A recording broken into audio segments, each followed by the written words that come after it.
আসসালামু আলাইকুম। আশা করি সবাই ভালো আছেন। আজকে আমি সকাল সকাল ঘুম থেকে উঠে বিছানা ঝাড়া দিব।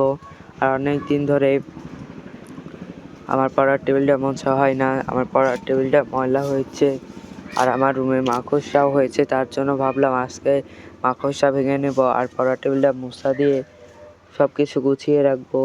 তার জন্য আমি মাকড়সা ভাঙছি। এখানে অনেক মাকড়সাও হয়েছে আমার রুমে।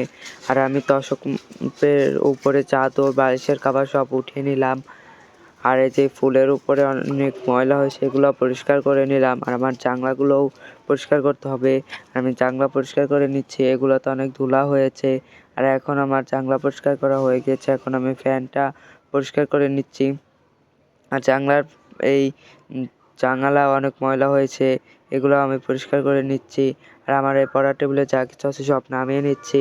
আমার সব কিছু নামানো হয়ে গিয়েছে। এখন আমি এগুলাকে এখন ভালো মতো ঝাড়া দিয়ে নিলাম। এখন এটাকে আমি স্প্রে দিয়ে মোছা দিয়ে নিচ্ছি একটা কাপড় দিয়ে। আর আমার মোছা দেওয়া হয়েই গিয়েছে। আর এখন আমি সব কিছু সাজিয়ে থুবো। আমার এই গাইডগুলো ব্যাগগুলো সব সাজিয়ে থুচ্ছি।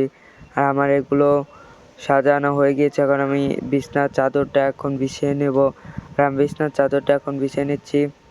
আর আজকে 9টা রোজা, দেখতে দেখতে 8টা রোজা চলে গেল। আর আমার বিছনা এখন ঝাড়া দিয়ে দিব শলা দিয়ে। আমার বিছনা ঝাড়া হয়ে গিয়েছে। এখন আমি তোশক ভাঁজ করে এটার পর দিয়ে দেব। তোমরা দেখতে থাকো। তোশক ভাঁজ করে এটার পর দিয়ে দিলাম। আর বালিশও ভাঁজ দিয়ে দিলাম। আর তো আমি ঘর মুছে নিলাম। আর মোছা দেওয়ার আগে আমি রুম হলা দিয়ে ঝাড়ু দিয়েছি। আর আজকের ভিডিও পর্যন্ত। ভিডিওটি ভালো লাগলে সাবস্ক্রাইব করবা।